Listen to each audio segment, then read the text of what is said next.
Beyond the Void. Read for you by Jenna Beales. Chapter 1. We Work Unseen. Aaron. The 48th day of the moon of harvest's end. Year 1458 of the Age of Stagnation. Did you see the elf? It had no eyes. Quiet down, idiot. Calling it names will only get us in trouble, and you've done plenty. This is Ironcourt, the heart of the Empire, the mightiest homeland of the humans, and I can't say what I want anymore? As if you have anything valuable to say. Erin was speaking more to herself than her companion. Our homeland is being taken from us right in front of our noses, and all you do is mutter. All because human blood has thinned. The elves now march in and do as they want. This made Erin stop and turn around. She was sick of that stupid phrase Will constantly repeated. Would you shut up already? Blood this and that. You are not a bloodied mage, not even a simple acolyte or healer at that. You had to scribble on your arm like that, didn't you? All it did was get us into more trouble. It is not a blood seal. It is not even a tattoo. Give it a good scrubbing and it's gone. All that pure-blooded legacy you're babbling about is nothing but ancient, forgotten, useless history. She regarded her lanky companion with a stern look. So, you're okay with these Alyar prancing about as if they owned these lands? They're ours. Have been for centuries. Will grinned. Yes, I am. Aaron turned around and continued walking. She would only waste time trying to argue with Will. Garrett gave us a job. We are to scout out the Luxor estate. You're wasting our time on menial problems. Before Will could recover from his acted-out shock, Aaron continued. These are merchants, craftsmen, not warriors nor battle mages waiting to turn you to ash with the flow. Merchants mean trade. Trade means more jobs in the city. More jobs mean more people with money and new valuables. All that means more coin for us. That is why I am okay with it. Will looked unhappy, but did not say a word. The sun was already setting. Autumn had arrived with the chill and a promise in the air. You could see the riverboats in a rush now. Everyone was in a hurry to make their last journeys up and down Urbis to earn that little extra silver before the river would freeze over. Aaron had to turn around and look for Will, who had fallen behind. What are you doing? Stop wasting our time. Let's get this over with. She rolled her eyes, barely registering the pale and tall figure of Will. The brief sight of his long, malt-colored hair was enough. As of late, the sight of Will was getting on her nerves. She did not hate him, but more often than not she thought the boy wasted his life on nonsense, and it had become difficult to keep her mouth shut. She knew she ought to. Will was no different than usual, yet the potential reasons were a source of constant worry and only added to her ire during the recent tens. If only the boy would listen to her, his life would turn for the better. Someone's eager, looking to grab some extra coin tonight. As long as it gets me away from you, Aaron grunted.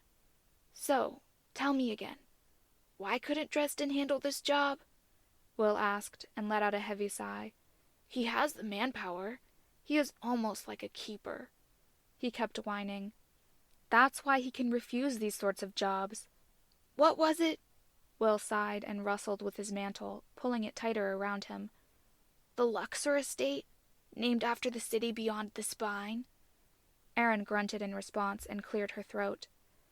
We just need to find a way in, but the inside of the house is off limits to us. Wouldn't want to alarm the city watch by stumbling onto the premises. The owners of the house had been minor nobles, recently deceased. Without children or heirs to claim the inheritance, the city had locked the property down until someone could figure out what to do with it. Aaron and Will were thieves. This profession had not been her choice, but these days few people could afford the luxury to choose their own path, and it had been a blessing after the flesh market. At least she was free of chains. As they turned a corner and headed up the hill, Aaron noticed Will fumbling with something on his belt. A brightly colored lump, out of place on a person like Will. What is that? She asked with a sharp tone. A passerby glanced towards them, but did not linger. Before Will could hide it, Aaron grabbed a coin pouch from Will's hands and headed towards a side street. Are you insane? This is Alyar. When did you even get your hands on this? Talk a little louder, please, so everyone can hear us. Also, that's mine now. Hand it over.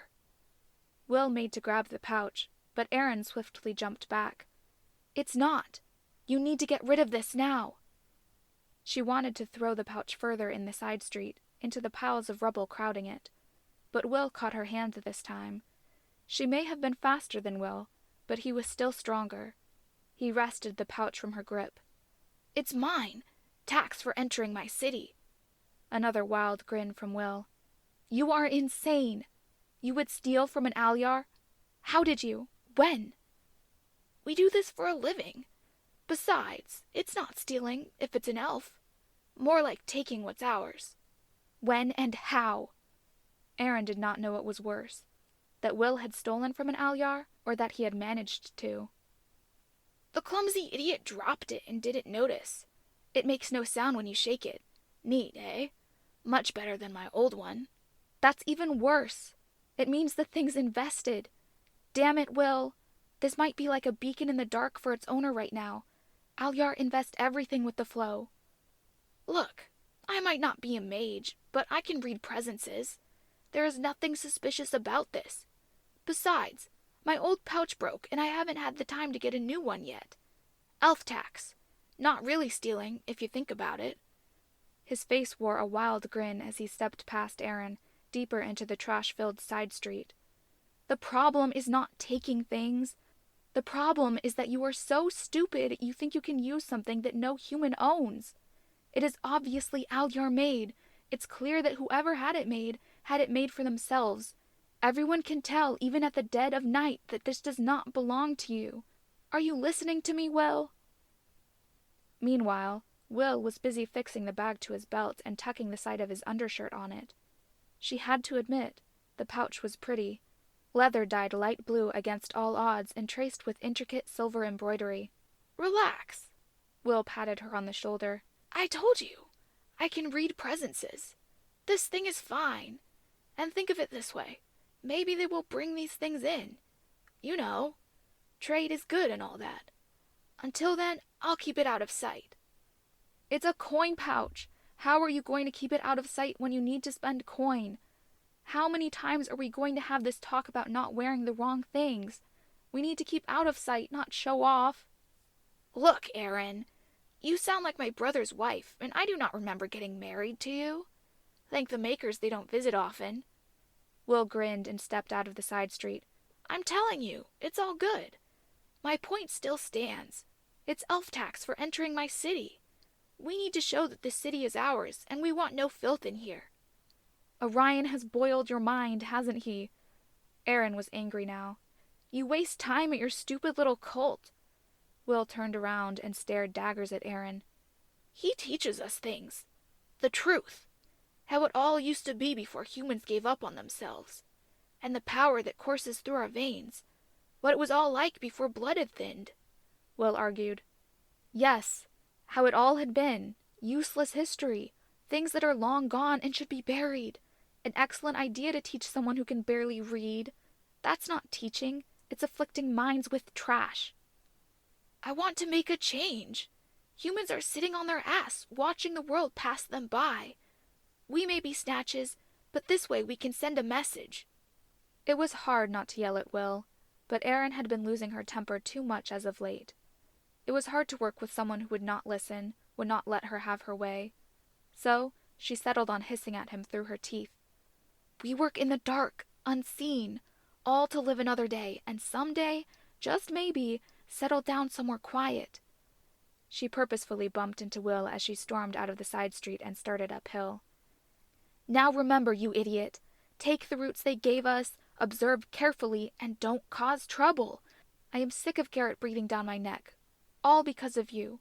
The only reason I introduced you to him was that I owed you a favor. Never should have done that. Although she was angry, Aaron was hoping Will did not hear those last words. It was a big favor she had owed. She prayed that Will was right, and the coin pouch was not invested with the flow.